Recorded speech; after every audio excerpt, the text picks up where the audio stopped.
데살로니가전서 5장 10절, 신약 332페이지 같이 읽겠습니다. 예수께서 우리를 위하여 죽으사 우리로 하여금 깨든지 자든지 자기와 함께 살게 하려 하셨느니라. 본문에 주님이 우리를 창조하신 이유가 나오죠. 우리를 대신하여 죽어주신 목적이 나옵니다. 그것은 주님이 우리와 함께 살기를 원하신다는 거예요. 왜 나를 이 세상에 창조했을까? 함께 살기를 원하셔요. 왜 주님은 나 같은 사람 대신하여 죽으신 걸까? 함께 살기를 원하는 겁니다. 사랑의 특성 중에 하나는 소유죠. 소유. 청춘 남녀가 사랑에 빠지면 결혼을 하죠. 왜 그래요? 함께 살기를 원하는 거예요. 늘 가까이서 보고 싶을 때 보고 함께 하기를 원하는 거죠. 주님이 우리를 그렇게 사랑하신 거예요. 우리를 너무 사랑하셔서 함께 하기를 원하셨던 겁니다. 그런데 아무리 주님이 우리를 사랑하시고 우리와 함께 하기를 원하시지만 더러운 죄를 가지고서는 주님과 함께 할 수 없습니다. 그 죄를 해결하기 전에는, 그 죄를 깨끗하게 정리하기 전에는 주님과 함께 할 수 없어요. 왜냐하면 주님과 함께 하게 될 영원한 나라는 거룩한 나라, 죄가 없는 깨끗한 나라거든요. 그런데 문제가 있습니다. 인간의 노력, 방법으로는 그 죄를 해결할 수가 없습니다. 선한 일을 행해서 죄가 없어지는 것도 아니고 또 열심히 교회를 다니고 종교생활을 한다고 해서 그 죄가 없어지는 것도 아니거든요. 사람은 할 수 없습니다. 오직 하나님만 할 수 있어요. 하나님이 그 죄를 해결해 주시기 전에는 우리는 깨끗해질 수 없고, 깨끗해지기 전에는 거룩한 천국에 들어갈 수 없고 주님과 함께 할 수 없다는 것이죠. 그래서 주님은, 하나님께서 이 땅에 직접 몸을 입고 이 땅에 내려오셨고 그분이 예수 그리스도이십니다. 그분의 보혈로 우리의 죄를 영원히 깨끗게 도말해 주시고 하나님의 자전 삼아 주시고 영원한 천국에서 함께 할 수 있는 길을 열어놓으신 거예요. 그래서 요한복음에 내가 곧 길이요 진리요 생명이니 나로 말미암지 않고는 아버지께로 올 자가 없느니라. 예수님이 길입니다. 어떤 길입니까? 나 같은 죄인이 거룩한 나라에 들어가는 유일한 길이에요. 나같이 못난 사람이, 소망 없는 사람이 하나님 자녀가 되어서 하나님 나라에 들어갈 수 있는 유일한 길, 통로, 방법이다. 그래서 예수님은 자신을 길이라고 말씀하신 겁니다. 그리고 주님은 우리를 깨끗게 하시고 구원하셔서 어디에서 영원히 함께 살기를 원하시느냐? 이 땅이 아닙니다. 이 썩어지고 없어질 이 세상을 조금 고쳐가지고 리모델링해서 이곳에서 사시려는 그런 계획이 아니에요. 이 하늘과 땅은 하나님이 없애버리셔요. 썩지 아니할 영원한 새하늘과 새 땅에서 함께 살기를 원하십니다. 요한계시록 21장 1절을 찾아보시죠. 요한계시록 21장 1절에 보시면 같이 읽겠습니다. 또 내가 새 하늘과 새 땅을 보니 처음 하늘과 처음 땅이 없어졌고 바다도 다시 있지 않더라. 자, 화면을 보시면 처음 하늘과 처음 땅을 하나님이 없애버리셨어요. 그리고 새 하늘과 새 땅만 남아 있었던 것이죠. 근데 어떤 이단들은 하나님이 이 세상을 고쳐서 이 하늘과 땅을 고쳐가지고 이 땅이 영원히 살 천국이다, 이렇게 가르치는 이단들이 있습니다. 성경을 오해하는 것이죠. 분명 주님은 처음 하늘과 처음 땅을 없애버리셔요. 새 하늘과 새 땅을 예비했다는 것이죠. 사람들은요, 여기서 말하는 새 것을 이렇게 이해하는 분들이 계십니다. 예를 들면 제가 새 옷이란 말이에요. 음식을 먹다가 흘렸어요. 더러워졌죠? 드라이 클리닝을 했네요. 새 것이 됐죠. 그런 새 것의 개념이 아니라는 겁니다. 쓰던 것을 고쳐서 새 것이 된 그런 개념이 아니라 원어 자체가 카이노스예요. 무슨 말이냐면 본질이 완전히 달라진 새 것이란 뜻이에요. 예를 들면 이겁니다. 하나님이 처음 하늘과 처음 땅을 없애버린다고 그랬잖아요. 그러니까 새 하늘과 새 땅이 우리 앞에 예비되어 있는데 이 새 것의 의미가 어떤 거냐면, 예를 들면 씨를 심었죠. 이 씨를 심었는데 얼마 뒤에 그 씨에서 전혀 다른 형태가 나온 거예요. 완전히 달라졌잖아요. 동그랗고 길쭉한 작은 걸 심었는데 노란 이런 꽃이 나온 거죠. 알이 태어났단 말이에요. 그런데 어미새가 사랑으로 품었더니 이 알에서 뭐가 나온 거예요? 독수리가 나왔어요. 병아리가 나올 줄 아셨죠? 그게 편견입니다. 보세요. 이 달걀 얼마나 약해요. 톡 건드리면 깨지는 알이잖아요. 그런데 어미새가 품었는데 전혀 다른 하늘을 나는, 이 알은 굴러다니고 움직이지도 못하는 존재죠. 그런데 이 알이 사랑을 받으면 하늘을 나는 존재로 바뀌어졌어요. 이런 새 것이에요. 본질이 완전히 달라져 버린 새 것. 그 새 하늘과 새 땅을 하나님이 준비하셨고 거기에서 우리와 영원히 함께 살기를 원하셔요. 왜? 왜 하나님은 그러면 자, 이 하늘, 이 땅, 왜 처음 하늘과 처음 땅은 없애버리는 걸까? 진짜가 아니거든요. 실제가 아니에요. 여러분, 아파트 건축하면서 모델하우스 짓죠. 자, 모델하우스는 살려고 짓는 거예요? 분양을 위해 짓는 거예요? 분양을 위해 짓는 거예요. 자, 분양이 끝나고 입주가 다 끝났네요? 모델하우스 어떻게 해요? 철거해버리는 거예요. 자, 이렇게 좋은 집을 지었으니 분양받으세요. 홍보하고 광고하는 거죠. 이 처음 하늘과 처음 땅은 모델하우스라니까요. 왜 하나님이 아름다운 꽃을 만드셨죠? 아름다운 세상이 있다는 걸 설명해 주는 거예요. 왜 그렇게 휘황찬란한 보석을 만드셨을까요? 인간이 상상할 수 없는 가치 있는 진정한 천국이 있다는 걸 설명해야 될 거 아니에요. 뭔가 감각으로, 감성으로, 이성으로 뭔가 이해하고 느낄 수 있어야 소망하고 이해하고 가려는 마음이 있지 않겠어요? 그래서 눈에 보이는 이 모든 것들은 눈에 보이지 않는 것들을 설명하고 이해시킨다고 말할 수 있어요. 여러분, 왜 뜨거운 물을 만드셨을까요? 그 뜨거운 지옥이 있다는 겁니다. 왜 고통을 느끼게 하실까요? 진짜 고통스러운 세상이 있다는 뜻이거든요. 그래서 올바른 길을 가게 하는 거예요. 진리의 길을 가게 하는 거예요. 헛되지 않은 삶을 갈망하게 만드시는 겁니다. 그래서 처음 하늘, 처음 땅을 없애버려요. 왜죠? 진짜가 아니니까요. 또 하나가 이유가 있어요. 왜 하나님이 이 처음 하늘, 처음 땅을 없애버릴까? 중요하지 않거든요. 중요한 거라면 왜 하나님이 없애겠어요? 중요하지가 않아요. 그냥 이 세상은 잠시 왔다가 지나가는 것이에요. 절대 중요한 세상이 아닙니다. 또 하나, 왜 하나님이 이 하늘과 이 땅을, 처음 하늘과 처음 땅을 없애버리는 걸까? 미련 두지 말라는 거예요. 없애버릴 거니까 미련 두지 말라는 겁니다. 하나님의 자녀들이 이 땅에서 부동산 좀 없고 내 집 좀 없다고 그렇게 우울해하지 말라는 겁니다. 이번에 수능 점수 떨어졌다고 해가지고 막 그렇게 우울해하지 말라는 거예요. 왜냐하면 없애버릴 세상이니까.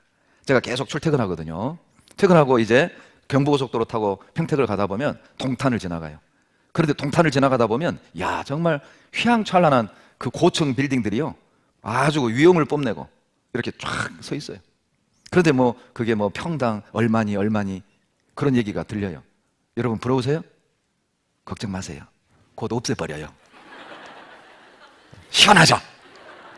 그럼 미련 두지 말라는 겁니다. 그러니까 하나님께 집중하고 하늘을 위해 살고 없어지지 않을 세상을 갈망하라는 겁니다. 그래서 처음 하늘, 처음 땅 없애버리는 거라니까요. 여러분, 천국인 이유는 막 금은 보석이 있고 막 진주문이 있고 막 금을 깔고 그래서 천국인 게 아니에요. 천국인 이유는 우리가 그렇게 보고 싶어 하던 예수님을 만나게 됩니다. 우리가 그렇게 그리워하던 우리 창조주 하나님을 만나는 곳이라니까요. 그래서 천국이에요. 계시록 21장 3절 같이 읽겠습니다. 내가 들으니 보좌에서 큰 음성이 나서 가로되 보라, 하나님의 장막이 사람들과 함께 있음에 하나님이 저희와 함께 거하시리니 저희는 하나님의 백성이 되고 하나님은 친히 저희와 함께 계셔서. 자, 3절에 함께 3번 나오죠. 그래서 천국이에요. 천국인 이유는 사랑하는 그이와 함께 하는 거예요.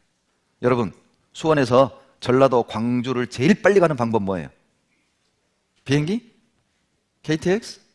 아니요. 사랑하는 사람과 함께 가면 빨리 가요.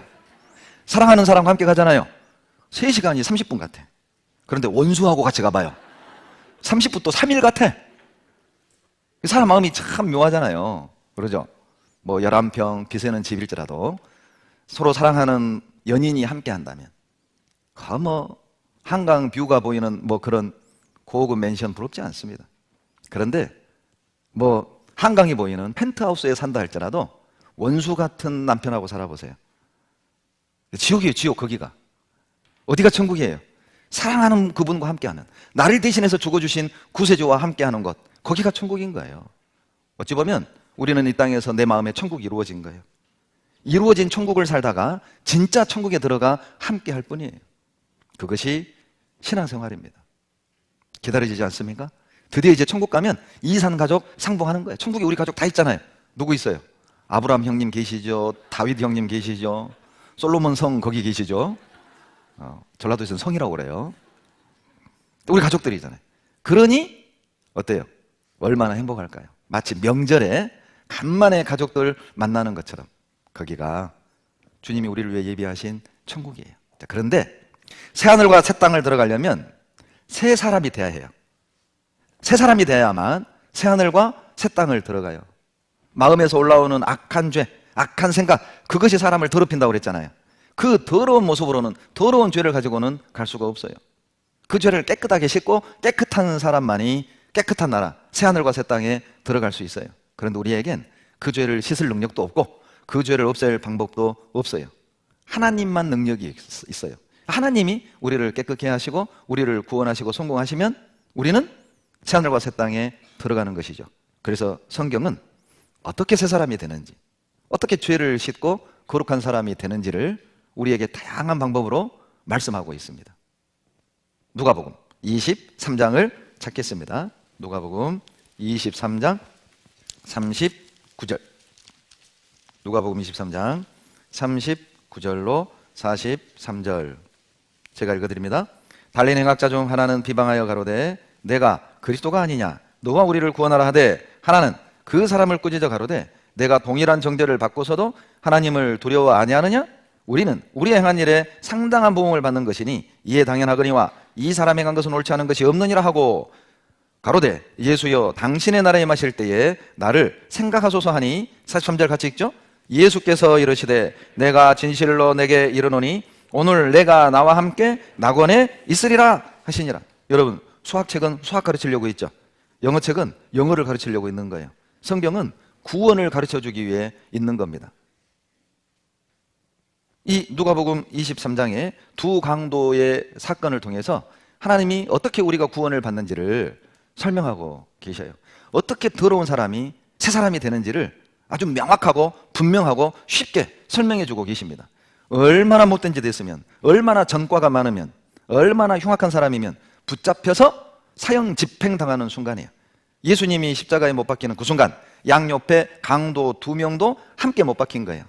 이 사람들은 정말 악한 짓을 하고 못된 짓을 하다 잡혀서 사형 집행을 당하는 거거든요. 처음에는 이 두 사람이 예수님을 조롱하는 겁니다. 비웃었어요.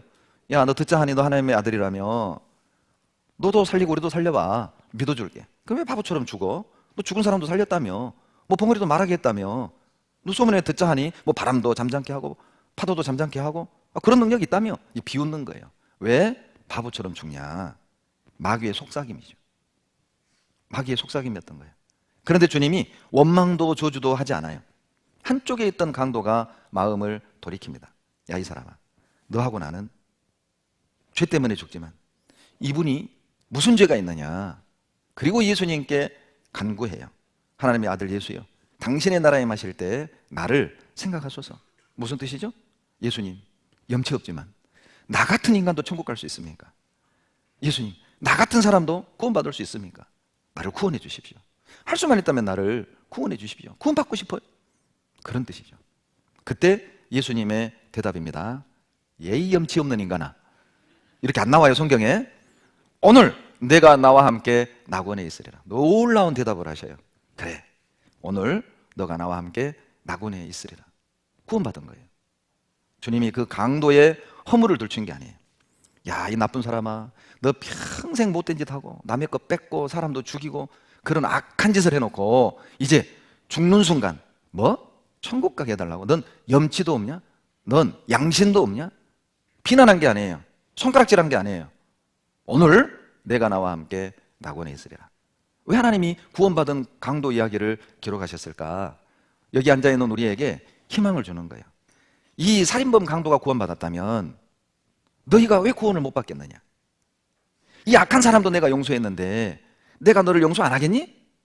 희망을 주는 거예요. 그리고요, 이렇게 악한 사람이 있을까요? 아마 이 가운데 이 강도보다 더 더럽고 악한 사람이 있을까요? 이런 더러운 강도도 이렇게 새 사람이 되어 천국에 갔다면 너희들도 이런 방법으로 새 사람이 되어 천국 갈 수 있단다. 길을 알려주는 거죠. 정리해 보겠습니다. 자, 처음에는요, 예수님이 십자가에 돌아가실 때 양옆에 강도가 함께 죽었죠. 처음에는 서로 비난했어요. 그러나 한쪽 강도는 회개하고 돌이키지만 한쪽 강도는 끝까지 고집했어요. 여러분, 아마 천국 가서요, 가슴 쓸어내리는 형제 본다면 이 구원받은 강도일지 몰라요. 그러죠? 죽기 직전에 구원받았잖아요.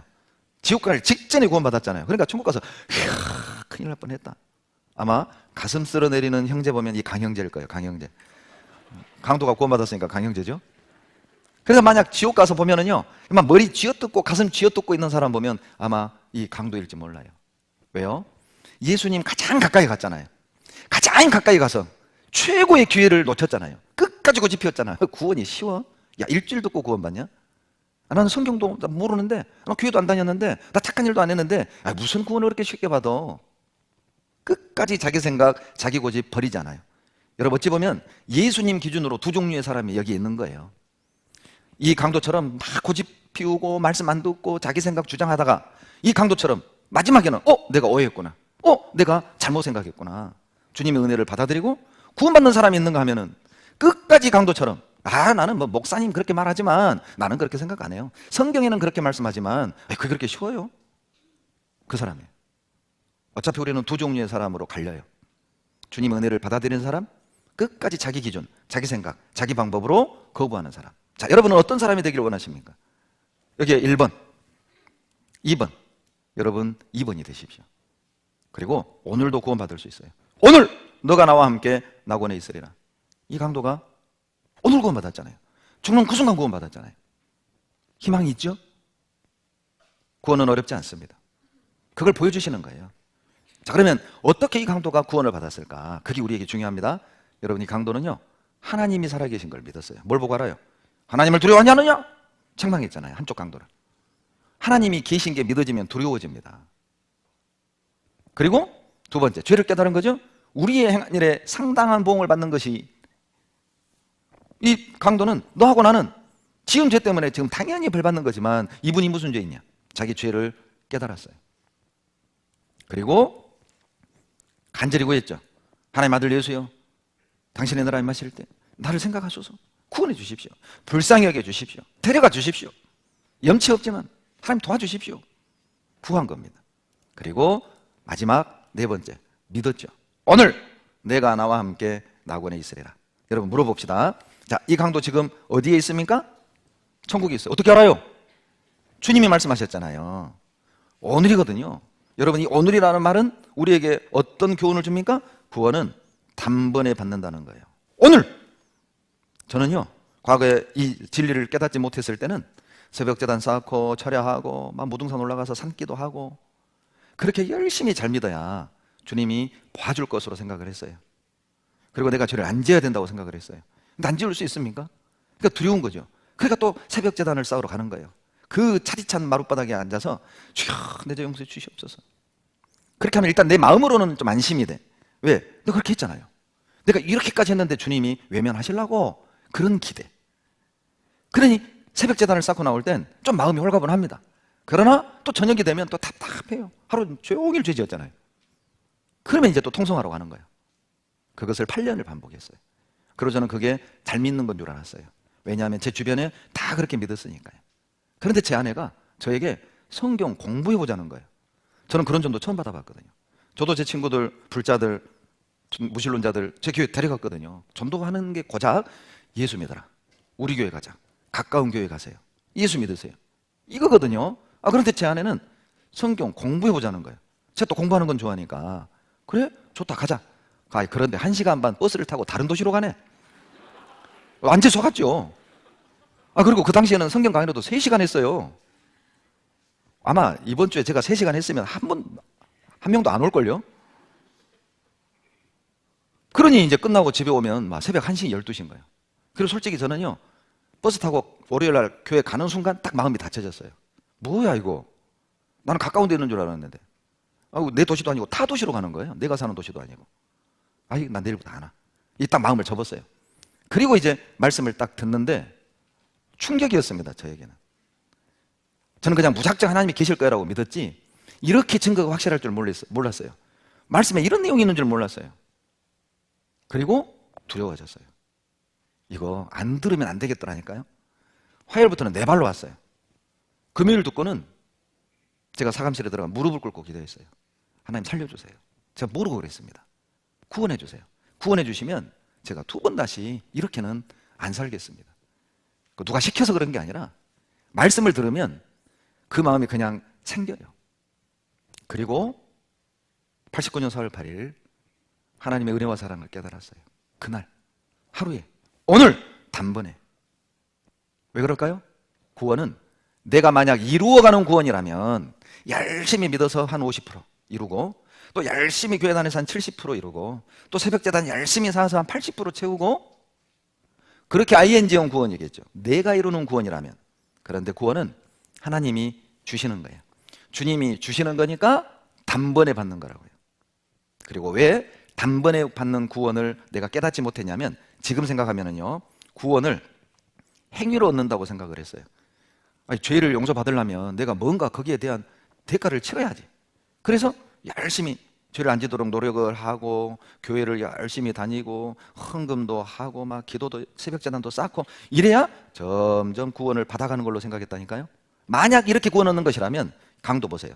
이 강영재는 죽었다 깨어나도 구원 못 받아요. 왜요? 하나님이 꼼짝 못하게 손발 못 박아놨잖아요. 아니, 지금 못 박아놨는데 무슨 착한 일을 해요? 교회는 어떻게 나가요?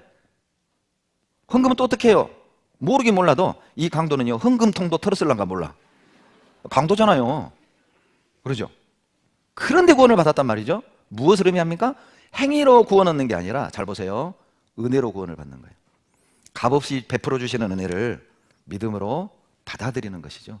그것 말고는 방법이 없어요. 여러분, 못 박혀 있는 이 강도가 구원받는 방법 얘기해 봐요. 착하게 살아요? 술 끊고 죄 끊고 그렇게 구원받단 말이에요? 지금 못 박혀 죽어가고 있는데? 그렇게 구원 얻는 게 아니에요. 하나님이 주시는 걸 감사하게 받는 거라니까요. 그래서 찬송가 211장에 보면 구원받은 강도 사건을 모티브로 만든 찬송가입니다. 자, 2절을 같이 한번 불러볼까요? 그 흉악한 한 강도는 제 죄를 깨달아 죄 없으신 주 예수를 구주로 믿었네. 내 지은 죄 흉악하나 주 예수 믿으면 용서받은 강도같이 곧 용서받으리. 나 믿노라 보혈의 공로를 흠없어도 피 흘리사 날 구원하셨네. 그 흉악한 강도는 자기 죄 깨닫고 죄 없으신 예수님을 구주로 믿었잖아요. 예수님이 내 죄 때문에 죽는다는 사실을 믿었잖아요. 이제 내 지은 죄가 아무리 흉하게도, 내가 아무리 엄청난 죄를 지었어도 여러분, 예수님의 보혈의 은혜를 믿으면 그날 즉시 구원받은 그 강도같이 우리도 곧 바로 그날 용서받는다니까요. 우리는 그것을 믿습니다. 여러분, 예수 믿는다는 게 뭐죠? 교회를 열심히 다니는 게 아니에요. 많이 갖다 바치는 게 아니에요. 착하게 사는 그것이 잘 믿는 게 아니라 예수님의 피가 내 죄를 영원히 사해 주신 사실을 믿는 것, 단번에 죄 용서받고 천국 가는 사실을 믿는 것, 그것을 예수 믿는다고 하는 거예요. 우리는 믿습니다. 무엇을요? 보혈의 공로를. 내가 비록 또 하나님 앞에 잘못 살 거지만, 내가 또 앞으로 하나님께 실수하고 또 실수로 죄를 범할 수 있지만, 놀랍게도 주님의 피는 그 모든 죄까지도 사해 주셨다는 그 사실을 믿는 거예요. 내가 잘나서 가는 게 아니에요. 내가 착해서 가는 게 아니에요. 여러분, 내가 만약 착해서, 내가 열심히 다녀서, 내가 죄를 버리고 술 끊어서 그렇게 얻은 구원이라면 천국 가면 할 말 많잖아요. 나는 이렇게 왔다고, 나는 이렇게 왔다고. 얼마나 교만할까요? 천국 가면 주님만 찬양하는 이유가 뭔지 아세요? 주님의 공로로만 천국 오기 때문에, 주님의 보혈로만 천국 오기 때문에 자기 행위는 말할 게 없어요. 오로지 하나님을 찬양하고 하나님께만 영광 돌리는 이유입니다. 나는 한 게 없어요. 오직 은혜죠, 은혜. 여러분, 모든 성경이 은혜로 단번에 구원 얻는 걸 말씀합니다. 출애굽기 12장 5절입니다. 출애굽기 12장 5절로 7절 화면 보고 같이 읽겠습니다. 너희 어린 양은 흠 없고 1년 된 수컷으로 하되 양이나 염소 중에서 취하고 이달 14일까지 간직하였다가 해 질 때에 이스라엘 회중이 그 양을 잡고 그 피로 양을 먹을 집 문 좌우 솔조와 임방에 바르고, 그 유명한 유월절이에요. 애굽의 바로 왕이 이스라엘 백성을 안 놔줬잖아요. 하나님이 10가지 저주를 내리는데 10번째 저주가 짐승의 첫 새끼, 인간의 큰아들 싹 죽이는 거예요. 그런데 이스라엘 백성 죽으면 안 되잖아요. 사는 법을 알려주는데 양피를 진문 좌우 설주와 임방에 바르라는 겁니다. 자, 그러면 어떤 일이 벌어지느냐? 13절이 벌어져요. 같이 읽겠습니다. 내가 애굽 땅을 칠 때에 그 피가 너희의 거하는 집에 있어서 너희를 위하여 표적이 될지라. 내가 피를 볼 때에 너희를 넘어가리니 재앙이 너희에게 내려 멸하지 아니하리라. 뭘 볼 때 넘어간다고요? 피를 볼 때 넘어간다는 겁니다. 이게 6월절이거든요. 저는 6월절이 6월달에 있는 줄 알았어요. 근데 그게 아니에요. 한문으로 넘을 유, 넘을 월, 패스오버입니다. 넘어가다, 지나가다 그 말이에요. 뭘 보고 넘어가느냐? 피를 볼 때 넘어가는 거예요. 재앙이 넘어가는 거예요. 심판이 넘어간다, 죽음이 넘어간다. 살았다 그 말입니다. 예를 들어볼까요? 자, 심판자가 왔어요. 양피 있네요. 죽여요, 넘어가요? 넘어가요. 양피 있네요. 죽여요, 넘어가요? 넘어가요. 뭘 보고 넘어가요? 자, 이 사람이 얼마나 착하게 살았냐? 자, 선행 보고 넘어가요?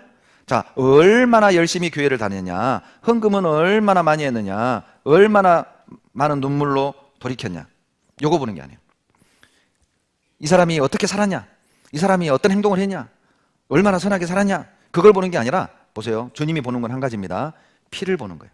다른 거 보는 게 아니에요. 여러분 마음을 보는 게 아니라니까요. 사람들은 꼭 자기 마음 보죠. 나는 아직도 더러운데. 맞아요. 우리는 아직도 더러워요. 주님도 다 알아요. 그러니까 주님 편에서 용서하시고 주님 편에서 지어버린 거예요.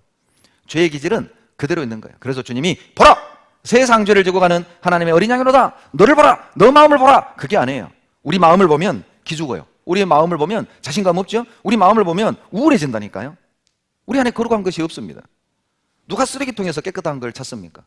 누가 오물통에서 먹을 만한 걸 찾는단 말입니까? 우리 마음은 오물통과 같고 쓰레기통과 같은데 기대하지 말아요. 그러니까 피를 보라는 거죠. 주님이 보는 건 우리 마음을 보는 게 아니라 피를 보겠다는 거야. 피 있냐? 피를 믿냐? 그러면 넘어가셔요. 이것이 사는 방법입니다. 여러분, 이 구약은 예수님의 그림자라고 그랬죠. 여러분, 이 6월절 양피가 예수님의 그림자입니다. 고린도전서 5장 7절 찾겠습니다. 못 찾는 분들은 화면 보시고요. 중요하기 때문에 5장 7절 신약 268페이지 7절 같이 읽습니다. 너희는 누룩 없는 자인데 새 덩어리가 되기 위하여 묵은 누룩을 내어버리라. 우리의 6월절 양 곧 그리스도께서 희생이 되셨느니라. 잘 보셔요. 자, 우리의 6월절 양 곧 그리스도께서 희생이 되셨느니라. 여러분, 이 말씀을 이해하려면 구약의 6월절을 이해 못하면 이 말씀을 이해할 수가 없어요. 보세요. 자, 구약 시대에 6월절 날 어때요? 양 먹을 집 문 좌우 설주와 임방에 양피를 바르고, 그러면 자, 심판자가 왔을 때 피를 보고 넘어간다고 그랬잖아요. 재앙이 넘어갔다, 저주가 넘어갔다, 심판이 넘어갔다 그 말이에요. 이게 바로 6월절 양입니다. 6월절 양이에요. 6월절 양 곧 그리스도께서 희생이 되셨느니라. 무슨 뜻이죠? 자, 우리 시대에 예수님의 피가 내 죄를 영원히 사해 주셨다는 사실을 믿는 사람에게는 재앙이 넘어갔다, 저주가 넘어갔다, 심판이 넘어갔다 그 말이에요. 그래서 예수님을 6월절 양 곧 그리스도 이렇게 얘기한 거예요. 구약 시대에 양피를 바르면 저주와 심판과 죽음이 넘어갔던 것처럼 오늘날 우리 시대에는 예수님의 피가 내 죄를 영원히 사해 주신 사실을 믿는 사람에게는 재앙이 넘어가고 심판이 넘어가고 죽음이 넘어갔다 그 뜻이에요. 여러분, 6월절 양 그리스도께서 희생이 되셨느니라. 우리가 사용하는 단어 중에 희생양이라는 단어가 있죠. 이게 성경에서 나온 단어예요. 내가 죽어야 되는데 양을 죽여서 내가 살았단 말이에요. 그래서 그 양을 희생양 그 말이에요. 나 대신 양이 죽어 내가 살았다. 희생양, 예수님이 나의 희생양이에요. 예수님이 죽어서 내가 살았다 그 말이거든요. 여러분, 한문이 뜻글자죠. 뜻을 가지고 있거든요. 이거 보시면 이게 희생할 때 한문입니다. 이 희자를 보면 뜻이 있어요. 소우변의 양양자에 빼어날 수의 창과자입니다. 소나 양 중에 흠이 없는 것 죽여서 내가 살았단 말이에요. 희자를 약자로 이렇게도 씁니다. 소우변의 양양자에 나자예요. 소나 양이 나 대신 희생돼서 내가 살았다는 거예요. 이게 희생희자거든요. 오를 의자입니다. 양양자에 나자예요. 나 같은 죄인이 어떻게 의인되죠? 양피 뒤집어 써야 돼요. 자, 나 같은 죄인이 의인이 되는 방법은 양피 뒤집어 쓰는 거라니까요. 이게 양이잖아요. 내가 양을 뒤집어 썼어요. 죄인이 의인 되는 방법은 죄를 버리고 끊어서 교회 다녀서 열심히 기도해서 막 성경 많이 알아서 그렇게 되는 게 아니에요. 피 외에는 없습니다. 피 흘림이 없으면 즉 사함이 없느니라. 예수님의 피가 우리 죄를 영원히 사해 주신 사실을 저는 믿어요. 그래서 루트가 말하기를 성경을 짜봐라, 피가 나올 것이다. 구약을 짜봐라, 양피가 나올 것이다. 신약을 짜봐라, 예수님 피가 나올 것이다. 우리 몸에서 피 다 뽑으면 죽잖아요. 성경에서 피에 관한 기록을 다 제해버린다면 이거 아무짝에 쓸모없는 책이에요. 죽은 책이죠. 왜 성경이 능력이 있습니까? 왜 성경이 살아있는 겁니까? 예수님 피가 들었잖아요. 나를 살리는 피가 들어있잖아요. 6월절 양피가 들어있잖아요. 어떤 책에도 피가 내 죄를 살린다고 말하는 책은 없어요. 오직 성경에만 피가 흘러요. 예수님의 피입니다. 그것을 믿는 것 말고는 다른 방법 없어요. 믿는 것 말고는 우리가 새 사람 되는 방법이 없어요. 민수기 21장을 찾습니다. 민수기 21장 4절로 6절. 민수기 21장 4절로 6절입니다. 같이 제가 4절 읽어드립니다. 백성이 호르산에서 진행하여 홍해길로 쫓아 에돔 땅을 둘러 행하려 하였다가 길로 인하여 백성의 마음이 상하니라. 백성이 하나님과 모세를 향하여 원망하되 어찌하여 우리를 애굽에서 인도하여 올려서 이 광야에서 죽게 하는고 이곳에는 식물도 없고 물도 없도다. 우리 마음이 박한 식물을 실어노라 하며 같이 읽습니다. 여호와께서 불뱀들을 백성 중에 보내어 백성을 물게 하심으로 이스라엘 백성 중에 죽은 자가 많은지라. 그림으로 설명드릴게 보세요. 제가 직접 이스라엘 광야에 가서 찍은 사진입니다. 제가 가보기 전에는요 이스라엘 사람들 제가 손가락질했거든요. 야, 이 사람들 참 대단하다. 아니 바다가 갈라지고 홍해바다를 통과하고 구원받은 게 며칠이나 됐다고 물이 없다고 원망해. 그런데 제가 직접 가보고 나서는요 나라도 원망했겠다 싶어요. 제가 가서 좀 내려보자고 그랬거든요. 버스 타고 가다가 내려보자고 모래를 만졌는데 아 뜨거워. 못 만져요.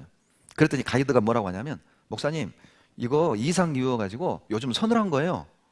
서늘한 것이 뜨거우면은요 그러니까 달걀이 익는다는 거예요. 놔두면은. 그러니 원망 안 하겠어요? 생각해 보세요. 그때 하나님이 불뱀을 보내요. 저는 처음 이 성경 접했을 때 불뱀이라고 하니까 나는 이 뱀의 몸에 막 불이 이글이글 타는 뱀인 줄 알았어요. 그러면 쟤들이 먼저 죽죠. 타 죽을 거 아니에요. 여러분 광야 사막에 사는 맹독성 뱀들은 거의 대부분 붉은색을 띠고 있어요. 그러니까 멀리서 보니까 진짜 막 불붙은 뱀처럼 보였을 거 아니에요. 맹독성 뱀이었던 겁니다. 그리고 와서 생각해 보세요. 대략 이스라엘 백성들 200만 명이 운집에 있었단 말이에요. 근데 신기하게도요 이 불뱀들이 보는 족속 물어 죽인 게 아니에요. 누구만 물어 죽였느냐? 원망하는 사람만 물어 죽였어요. 이거 기적이죠. 이럴 리는 없을 거 아니에요. 아니 뱀이 여기 딱 와가지고 얼굴 딱 보더니 이거 저거 원망하게 생겼네. 이럴 리는 없을 거 아니에요. 아니 뱀이 관상 보고 죽여요? 그건 있을 수 없는 일이죠. 이 우리에게 주는 교훈이 있습니다. 여러분 성경에서 뱀은 마귀거든요. 여러분 마귀가 누구 좋아하는 줄 아세요? 정말 마귀가 좋아하는 사람들이 바로 원불교인이래요. 원불교인이 어떤 사람이죠? 원망하고 불평하는 사람. 이거 완전히 마귀 밥이에요. 이게 불평하는 사람들 보면 그 습관입니다. 별걸 다 불평해요. 뭐 목사님이 저렇게 잘생겼대?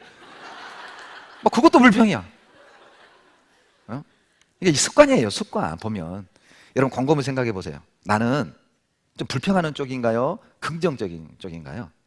마귀 밥이라니까요. 그러니까 생각이 늘 어두운 사람은 삶 자체가 어둡습니다. 마귀가 어둠으로 몰아가거든요. 물린 거예요. 여러분 독사에게 물리면 독이 점점 퍼져 죽어가죠.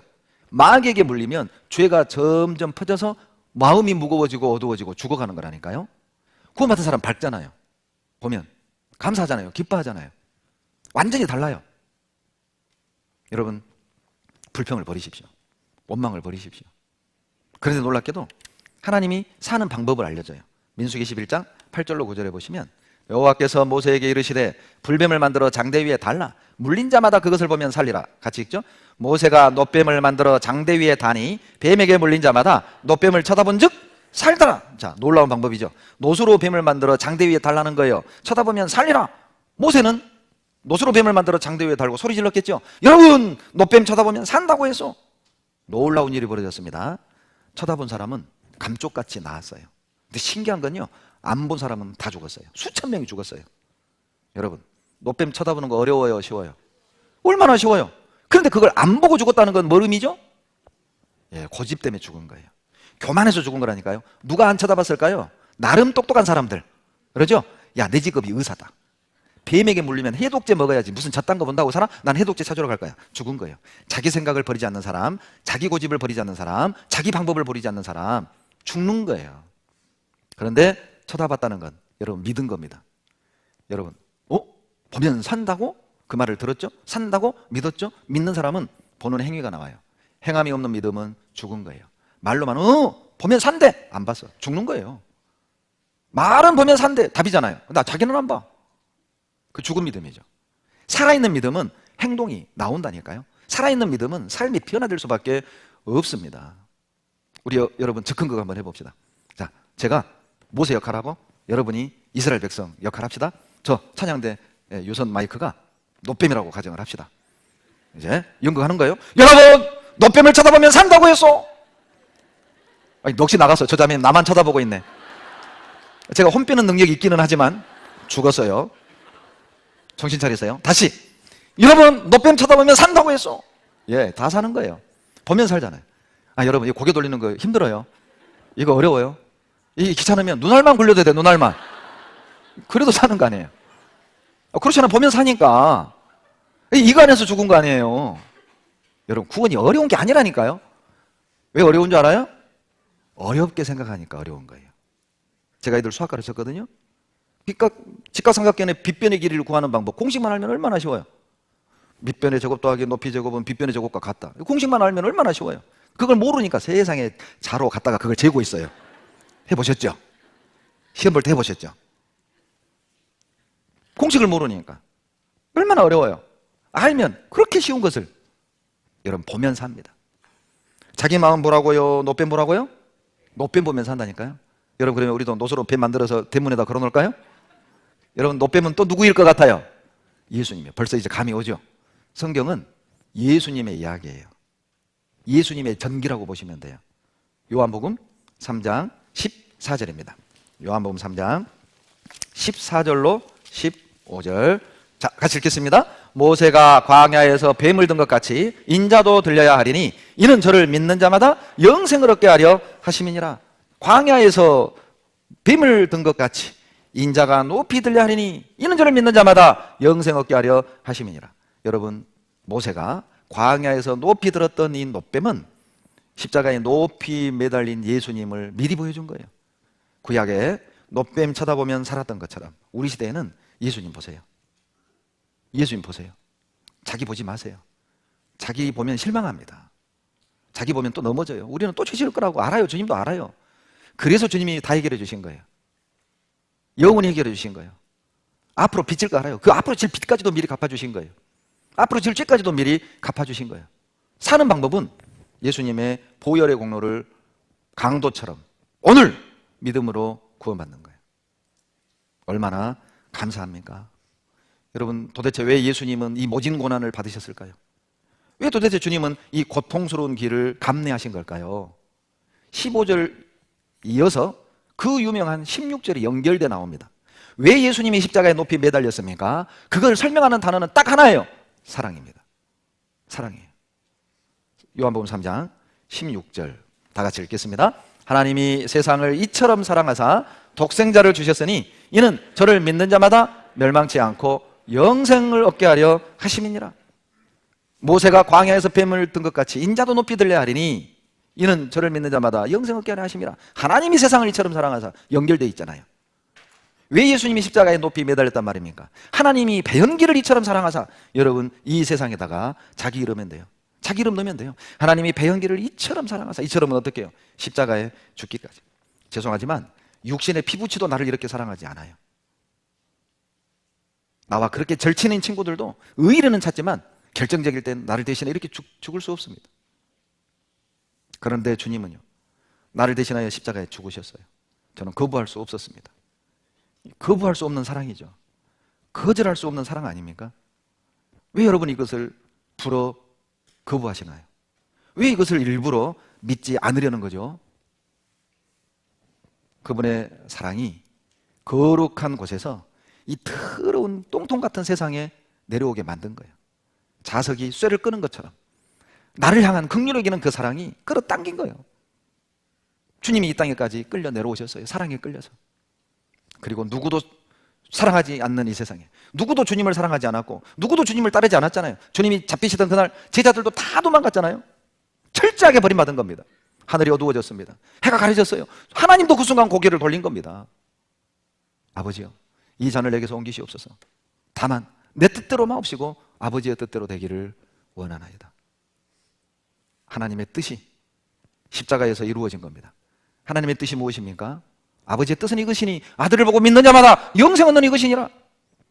그 아들을 보고 믿는 자마다 영생 얻는 그 길을 십자가에서 이루어 주신 거예요. 아들을 보십시오. 하나님의 아들 예수 그리스도를 보십시오. 여러분, 십자가는 교회의 마크가 아니에요. 교회의 표시가 아니라고요. 여러분, 십자가를 볼 때마다 두 가지를 기억하셔야 됩니다. 내 죄가 얼마나 컸다면, 내 죄가 얼마나 많았으면 주님이 저기에 죽으셨는가. 또 하나를 기억하셔야 됩니다. 나를 얼마나 사랑하셨으면 십자가에 죽으셨는가. 십자가를 볼 때 두 가지를 기억하십시오. 나는 죄인이었다. 십자가를 볼 때 또 하나를 기억하십시오.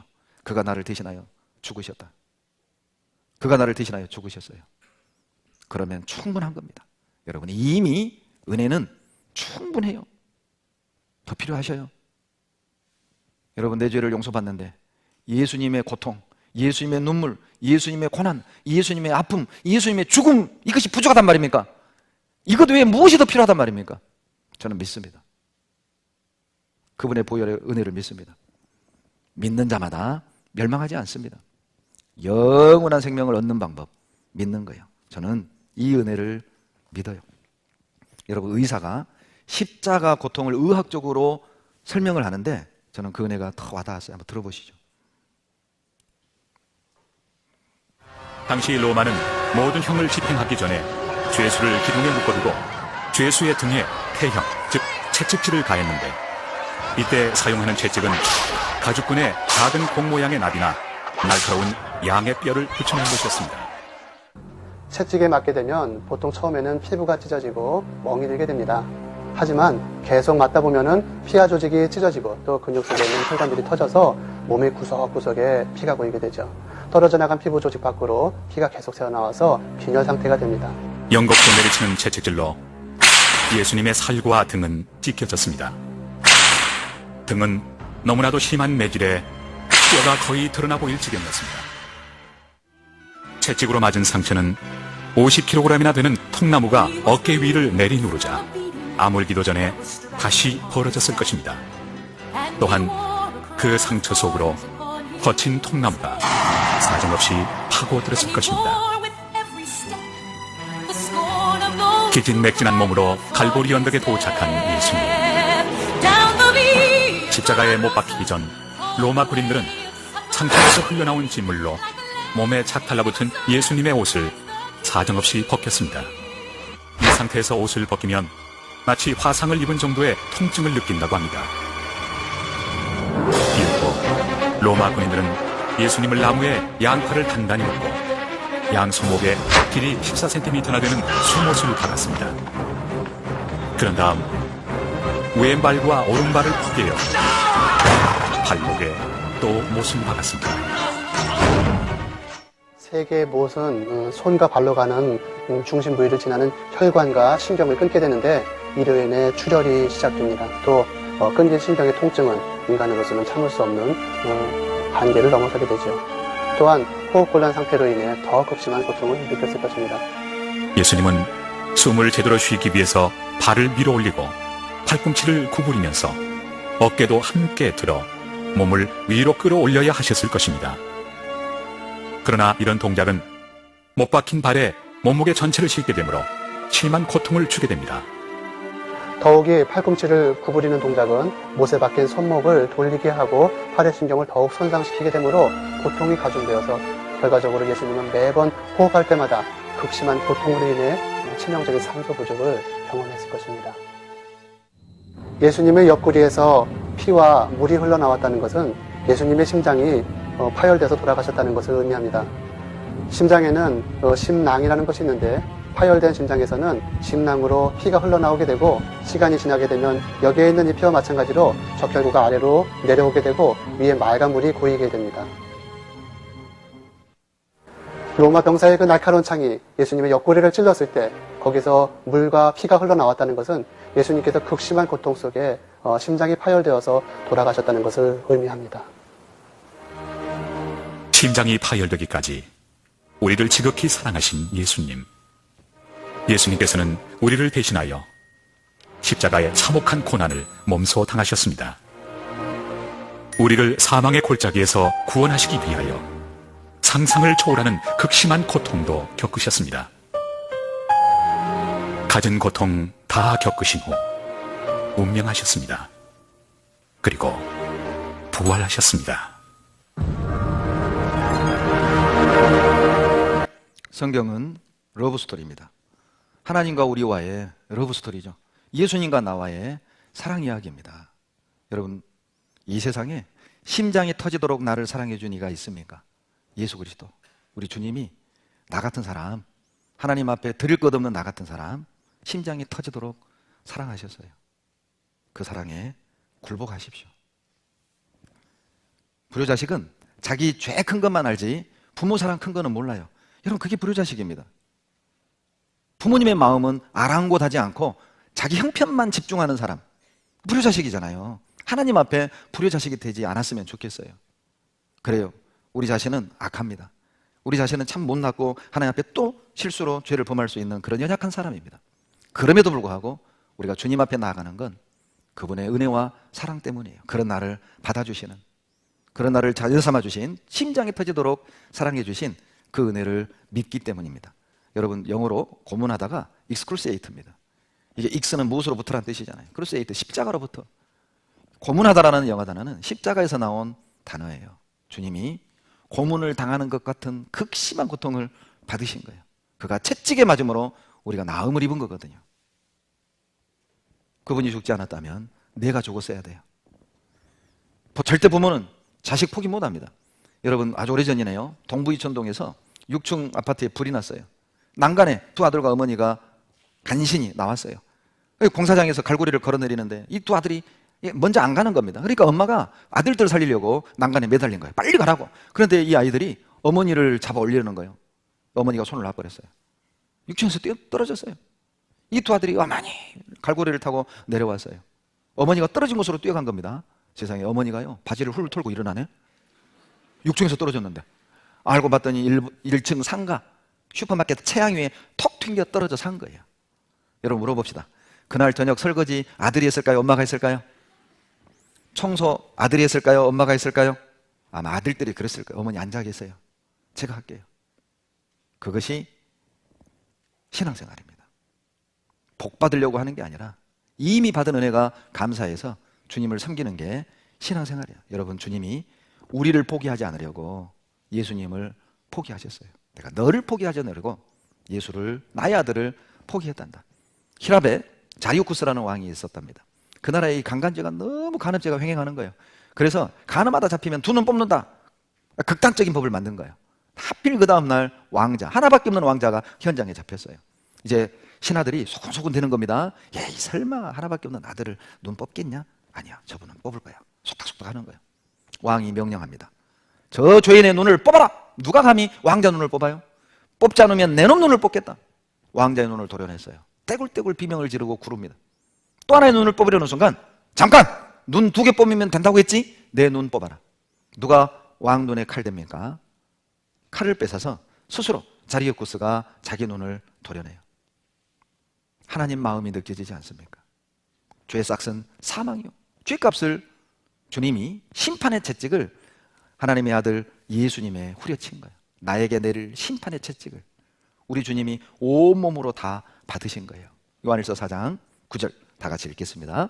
하나님의 사랑이 우리에게 이렇게 나타난 바 되었으니 하나님이 자기의 독생자를 세상에 보내심은 저로 말미암아 우리를 살리려 하심이니라. 하나님의 사랑이 우리에게 나타난 바 됐어요. 십자가를 보면 하나님의 사랑이 보이죠? 하나님이 나타내 보여주셨어요. 말로만 사랑한 게 아니라는 겁니다. 말로만 구원한 게 아니라 실제 믿을 수 있도록 나타내 보여주셨잖아요. 십자가로 보여주셨잖아요. 그런데 왜 독생자라고 했을까요? 왜 독생자를 보냈을까요? 두 가지 이유가 있습니다. 독생자만이 죄인을 살릴 수 있기 때문에 독생자를 보내신 거예요. 또 하나 이유가 있습니다. 딱 한 번으로 구원 얻는 것이기 때문에 독생자를 보낸 거예요. 만약 또 다른 메시아, 또 다른 보혜사가 필요하다면 독생자라고 하지 않겠죠? 내가 이번에는 이 보혜사 보내고 나중에 다른 보혜사 또 보내마? 그럴 거 아니에요? 그런데 굳이 독생자라고 하셨죠? 독생자만이 우리를 구원하실 수 있다는 뜻이고, 그리고 구원은 딱 한 번으로 얻는 거예요. 다음에 누구를 또 보낼 일이 없다는 거예요. 주님이 영원한 구원을 이루셨어요. 예수님의 십자가의 보혈을 믿음으로 용서받은 강도같이 우리도 곧 용서받는 겁니다. 이제 주님의 보혈로 구원받은 주님의 자녀들은, 여러분, 내가 딱 한 가지 이것만 기억했으면 좋겠어요. 죄를 이기는 방법, 죄를 이기고 승리하는 방법, 신앙생활 즐겁게 하는 방법. 제가 지금부터 이제 남은 시간 드리는 한 5가지 주제를 말씀드릴 텐데 다 기억 못해도 좋아요. 이것만 기억하세요. 자기 위치를 지키십시오. 내가 있어야 될 자리에 꼭 있어야 합니다. 그것만 잘하면 신앙생활 잘할 겁니다. 신명기 30장을 찾겠습니다. 신명기 30장 20절입니다. 신명기 30장 20절. 내 하나님 여호와를 사랑하고 그 말씀을 순종하며 또 그에게 부종하라. 그는 내 생명이시오 내 장수시니 여호와께서 내 열조 아브라함과 이삭과 야곱에게 주리라고 맹세하신 땅에 내가 거하리라. 여러분, 우리가 해야 될 것이 있습니다. 하나님 사랑하고 그분에게 딱 부종해야 돼요. 부종이 좀 어려운 한문이죠? 쉬운 번역 이렇게 되어 있습니다. 여호와 곁에서 떠나지 마라. 쉽죠? 여호와 곁에서 떠나지 마십시오. 또 다른 번역에 그분에게만 매달려서 떨어지지 마라 이렇게 되어 있어요. 너무 쉬운 번역이잖아요. 여호와의 곁에 떠나지 마세요. 그분에게 탁 매달려 떨어지지 마세요. 이게 뭐예요? 더 쉬운 표현으로 위치를 지키세요. 있어야 될 곳에 있어야 합니다. 여러분, 주일 아침 10시 어디에 있어야 되겠습니까? 여러분, 전도집회 기간에 어디 있어야 되겠습니까? 동계수련회 기간에 우리는 어디 있어야 되겠습니까? 구역모임에 우리는 어디 있어야 되겠습니까? 청년의 어머니의 봉사의 그 시간에 나는 어디 있어야 할까요? 있어야 될 곳에만 있으면 신앙생활 즐겁게 할 수 있어요. 있어야 될 곳에만 있으면 그분은 반드시 죄를 이깁니다. 떠나지 마세요. 다 곁에 붙어 있으세요. 부종하라. 이걸 더 쉽게 표현한다면 적극적으로 신앙하라 그 말이에요. 적극적으로 신앙생활 하세요. 그냥 간신히 주일 정도 나오는 정도 그렇게 신앙생활하면 본인만 손해라니까요. 수원에는 그런 분 없을 거예요. 가끔 지역에 가보면은요, 꼭 시작 기도할 때 들어왔다가 마지막 기도할 때 가방 싸고 나가는 분 계셔요. 목사님하고 안 마주치려고, 형제자매들하고 안 마주치려고, 눈 감고 있을 때 들어왔다가 눈 감고 있을 때 나가요. 그런 분을 주형제라고 그래요. 주형제. 주일만 나와. 그런 자매를 주자매라고 그래요. 주시성 가진 자매 말고 주일만 나온다 해서 주자매라고 그래요. 구형제도 있어요. 구형 모임만 나와. 전자매도 있어요. 전도집회 단골 손님 전자매. 그렇게 신앙생활하면 변화가 없습니다. 그러니까 마음에 기쁨이 없고 신앙생활이 힘든 거예요. 여러분, 있어야 될 곳에 있어 보세요. 어려운 건 아니잖아요. 그것만 한번 딱 해봐요. 그러면 맛을 알게 될 겁니다. 야, 이거 재밌네. 말씀이 재밌네. 교제가 재밌네. 봉사가 재밌네. 전도가 재밌네. 기도가 되네. 말씀이 들어오네. 어느 순간 죄가 멀어졌네. 제가 그랬어요. 제가 89년에 구원받고 32년 동안 한 것은 딱 하나예요. 저는 말씀을 빠져본 적이 거의 없어요. 특히 하교소양의 동계수련은 제가 군복무하면서도 저는 한 번도 빠진 적이 없어요. 방해받았거든요. 한 번도 빠진 적이 없어요. 그러니까 하나님이 내 가족도 구원해 주시고 은혜를 주시는 거예요. 시편 1편 1절에 복 있는 사람은 악인의 꾀를 좇지 아니하며 죄인의 길에 서지 아니하며 오만한 자의 자리에 앉지 아니하고. 여러분, 누가 복 받을 사람입니까? 길과 자리를 잘 알아야 돼요. 내가 갈 길이냐? 내가 있어야 될 자리냐? 이 시간에 어떤 자리에 있어야 돼요? 주일에 어떤 자리에 앉아 있어야 돼요? 전도집회 때 어떤 자리에 앉아 있어야 합니까? 동계수련회 때 우리는 어떤 자리에 앉아 있어야 됩니까? 있어야 될 곳에 있는 사람이 복 받는다니까요. 잠언 31장 22절에 그는 자기를 위하여 아름다운 방석을 지으며 새 마포와 자색 옷을 입으며 현숙한 여인에 대한 말씀이죠. 현숙한 여인이 바로 하나님 앞에 축복받는 교회의 모습, 하나님의 사랑을 받는 그리스도인의 모습이에요. 교회가 성장하고 여러분, 신앙생활이 즐겁고 죄를 이기려면 아름다운 방석을 짓는 거예요. 아름다운 방석이 뭐예요? 앉을 자리, 누울 자리를 알아야 돼요. 내가 어디에 있어야 될지, 이 시간에 어떤 곳에 있어야 될지, 내가 있어야 될 자리를 알고 그 자리를 지키는 사람, 현숙한 여인이며 아름다운 여인이고 죄를 이기고 그 교회는 축복받을 겁니다. 또 하나를 기억하십시오. 여러분, 이제 신앙생활 잘하려면 주님의 사랑을 알아가셔야 돼요. 사랑의 넓이 길이 높이 깊이를 알아가잖아요. 정말 신앙생활 즐겁습니다. 에베소 3장 18절로 19절 같이 읽겠습니다. 능히 모든 성도와 함께 지식에 넘치는 그리스도의 사랑을 알아 그 넓이와 길이와 높이와 깊이가 어떠함을 깨달아 하나님의 모든 충만하신 것으로 충만하게 하시기를 구하노라. 사랑의 넓이, 길이, 높이, 깊이를 깨달으면 충만해져. 예를 들어 볼게요. 여러분, 자, 컵에 보이지 않는 공기가 가득 들었죠? 공기 싹 빼내는 방법 엎어요? 그래도 있죠. 어떻게 하면 돼요? 예, 물을 채우면 되는 거예요. 자, 물을 채우면 어때요? 물을 채운 만큼 공기는 빠져나가겠죠? 채운 만큼 공기는 빠져나가는 거예요. 컵은 내 마음입니다. 공기는 구원받기 전에 즐기던 습관, 죄. 물은 예수님의 사랑이에요. 여러분, 주님의 사랑을 딱 채우잖아요? 그러면 죄를 이겨요. 왜 우리가 전도 집회를 또 듣고 하는 겁니까? 집회를 들을 때마다 주님의 사랑을 더 알아가잖아요. 왜 우리가 주일 말씀, 수요 말씀을 듣는 겁니까? 그 말씀을 들으면서 주님의 사랑을 느껴가잖아요. 왜 우리가 구역 모임, 각종 회별 모임에 참석해서 간증을 듣는 겁니까? 그분이 만난 하나님을 들으면서 나도 그 사랑 느끼잖아요. 교회 안에 모든 모임, 모든 말씀은 주님의 사랑을 알아가는 거예요. 주님의 사랑이 내 마음에 딱 느껴지잖아요. 우러나요.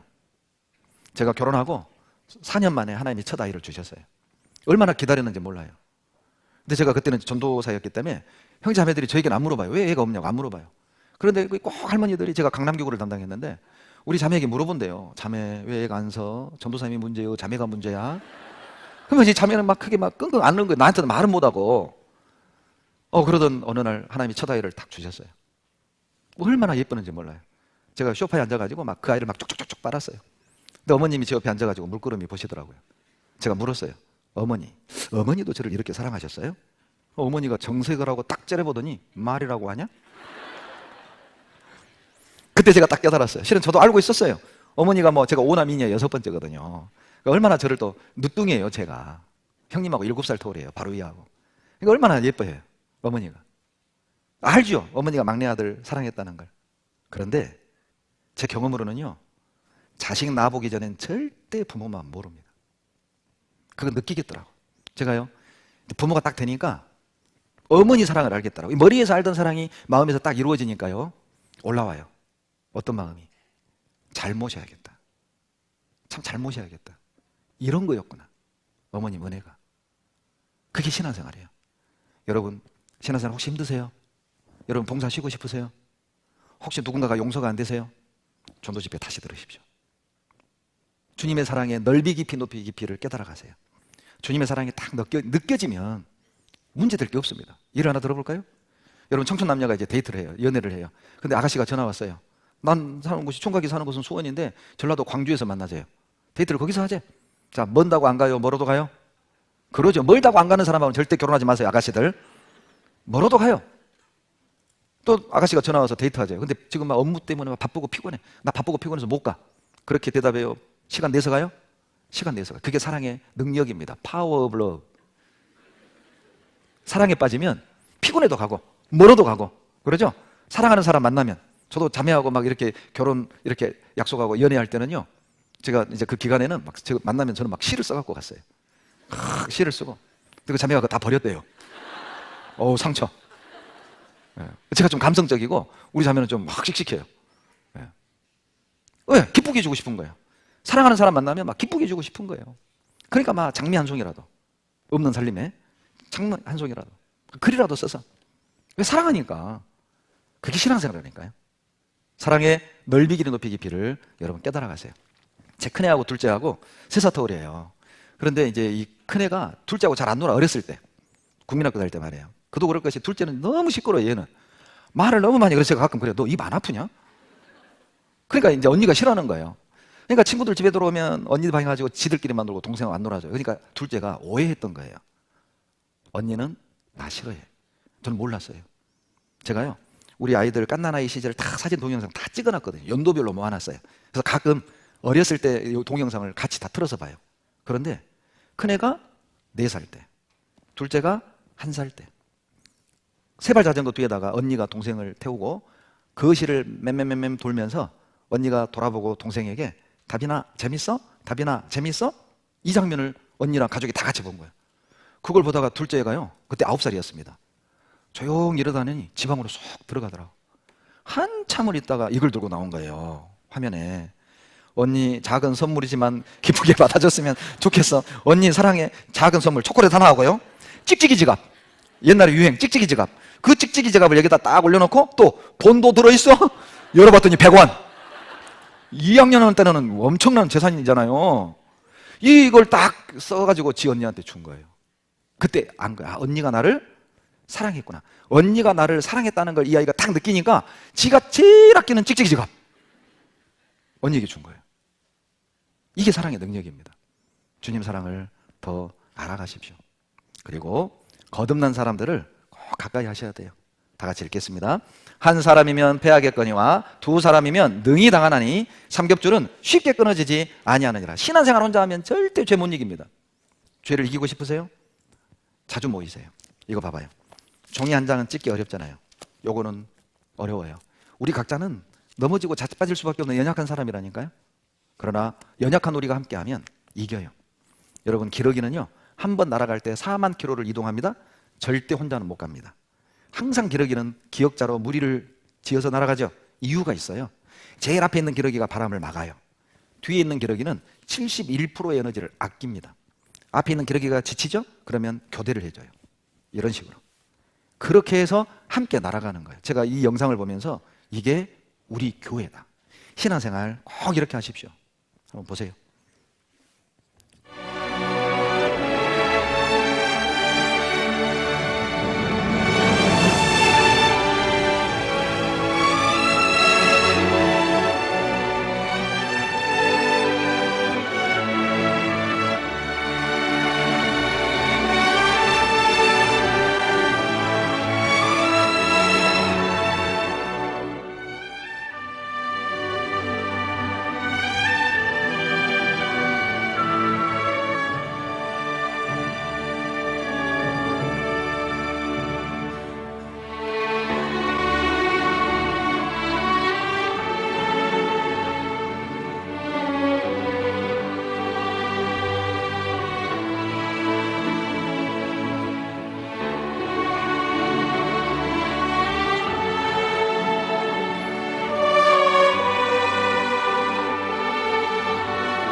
인생을 살다 보면 나를 힘들게 하고 아프게 하는 사람들을 더러 만나죠.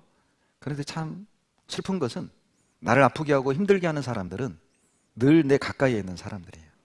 가족, 구역 식구들, 봉사하는 형제 자매들.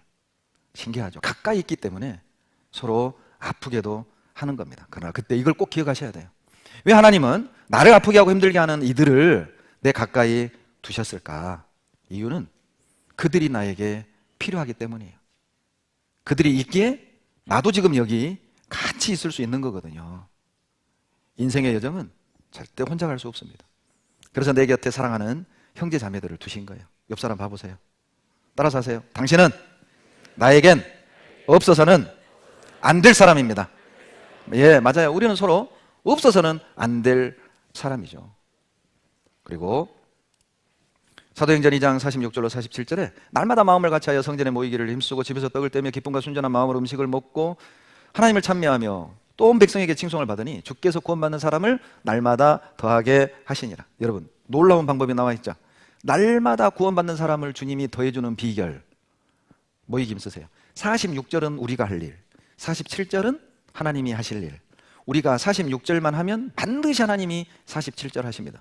우리가 모이기 힘쓰면 반드시 하나님은 나에게 구원받는 사람을 더해주고 우리 교회에 구원받는 사람을 더해줘요. 전도가 잘 되는 교회는 그냥 잘 되는 게 아니에요. 형제자매들이 모이기 힘쓰고 서로 떡을 대고 대접하고 음식을 나누고, 그래서 그 교회가 하나님이 구원받는 사람을 더해주는 겁니다. 잊지 마십시오. 그리고 나는 포도나무여 너희는 가지니 나를 떠나서는 너희가 아무것도 할 수 없음이니라. 여러분, 자, 2번 가지 잘 봐보세요. 2번 가지 떨어졌죠? 죽었다 깨어나도 2번 가지에서는 포도 안 납니다. 열매 안 납니다. 그러나 1번과 3번은 열매 맺으려고 애쓸 필요 없어요. 붙어만 있으면 때 되면 열매가 나죠? 포도나무가 예수님이고 우리는 가지라면 열매는 생활이 변화되는 거죠. 처음에는 기도가 서툴지만 붙어만 있으면 기도도 되고 교회 나오는 것도 즐겁고 담배도 끊고 술도 끊고 성경도 깨달아지고 전도해서 구원도 받고 붙어만 계세요. 그러면 때 되면 역사하셔요. 교회에 붙어 있는 것이 예수님께 붙어 있는 거죠. 왜요? 교회가 예수님의 몸이니까요. 건물은 교회 당입니다. 이 건물이 예수님의 몸이 아니에요. 하나님은 사람이 손으로 지은 전에 계시지 않아요. 구원받은 이 무리 안에 계시는 거죠. 그래서 교회를 에클레시아, 구원받은 사람들의 모임이라고 하는 이유입니다. 그리고 이제 말씀 있는 곳마다 쫓아가서 듣고 매일 읽으십시오. 왜요? 갓난아이들 같이 순전하고 신령한 젖을 사모하라. 이는 이로 말미암아 너희로 구원에 이르도록 자라게 하려 함이라. 여기서 말하는 구원은 천국 가는 영혼 구원이 아니라 구원받은 자녀답게 삶이 변하는 생활 구원을 말하는 겁니다. 왜냐하면 이미 태어난 아이에게 한 말이잖아요. 갓난아이들 같이 이제 하나님의 자녀로 태어난 자녀들에게 신령한 젖 먹어라. 엄마 젖 아니죠? 신령한 젖이죠? 말씀이에요. 이 양식이라 뜻이에요. 이거 안 먹으면 죽는다는 뜻이에요. 젖 안 먹으면 죽잖아요. 이거 먹으면 산다는 뜻이야. 먹으면 힘이 나요. 배우면 힘이 나. 들으면 힘이 나요. 죄를 이기고 일을 할 수 있는 힘도 나오고 미움도 이기고 용서할 수 있는 힘도 생기고 하나 될 수 있는 힘도 생기고. 놀랍죠? 성경은 그런 능력이 있어요. 여러분, 성경을 가까이 하는 사람이 하나님과 동행할 수 있습니다. 성경을 가까이 하는 사람이 하나님을 가까이 하는 거예요. 성경을 공부하는 사람은 하나님과 동행할 수 있습니다. 놀랍게도 여러분, 메디켈로스라는 원어에서 메디테이션, 묵상이라는 단어와 메더슨, 약이라는 단어가 동시에 나왔어요. 약이라는 단어와 묵상이라는 단어의 어원이 같아요. 한 어원에서 묵상하다 약, 메더슨이 나왔어요. 성경을 읽는 건 약입니다. 상처가 치유돼요. 내 마음이 고쳐져요. 생각이 바르게 돼요. 그래서 매일 성경을 읽고 들으셔야 됩니다. 그리고 빌립보서 4장 6절로 7절에 기도하십시오. 다 같이 읽겠습니다. 아무것도 염려하지 말고 오직 모든 일에 기도와 간구로 너희 구할 것을 감사함으로 하나님께 아뢰라. 그리하면 모든 지각에 뛰어난 하나님의 평강이 그리스도 예수 안에서 너희 마음과 생각을 지키시리라. 여러분, 기도하셔야 마음과 생각 지켜주신다니까요. 내 마음 잡아주십니다. 꼭 기도하세요. 마지막 다 같이 읽겠습니다. 너는 말씀을 전파하라. 때를 얻든지 못 얻든지 항상 힘쓰라. 말씀을 전하십시오. 구원받지 못한 가족과 친구들에게 전하십시오. 때가 있을 때 전하고 때가 없어도 전하고. 전도는 그렇게 하는 겁니다. 제가 마지막 영상 하나 보여드릴 텐데, 윌리엄 부스, 구세군을 창시한 윌리엄 부스가 거듭난 그리스도인이거든요. 꿈에 환상을 본 겁니다. 그런데 많은 사람들이 바다에 허우적거려요. 그런데 어떤 바위섬에 몇 명의 사람이 있는데 로프를 주기도 하고 건져주기도 하고, 근데 신기한 것은요, 바닷속에서 허우적거리던 사람이 그 섬에만 올라가면 남은 사람을 도와서 살리는 게 아니라 스마트폰 게임하고 있고 인터넷 서핑하고 있고 돈 벌고 있고 즐기고 있고 개모임하고 있고 교회 가서 막 산꼭대기에 있는 하나님을 향해서 주여 복 주시옵소서. 근데 등 뒤에서는 죽어가요. 그 꿈을 꿉니다. 한번 보시죠.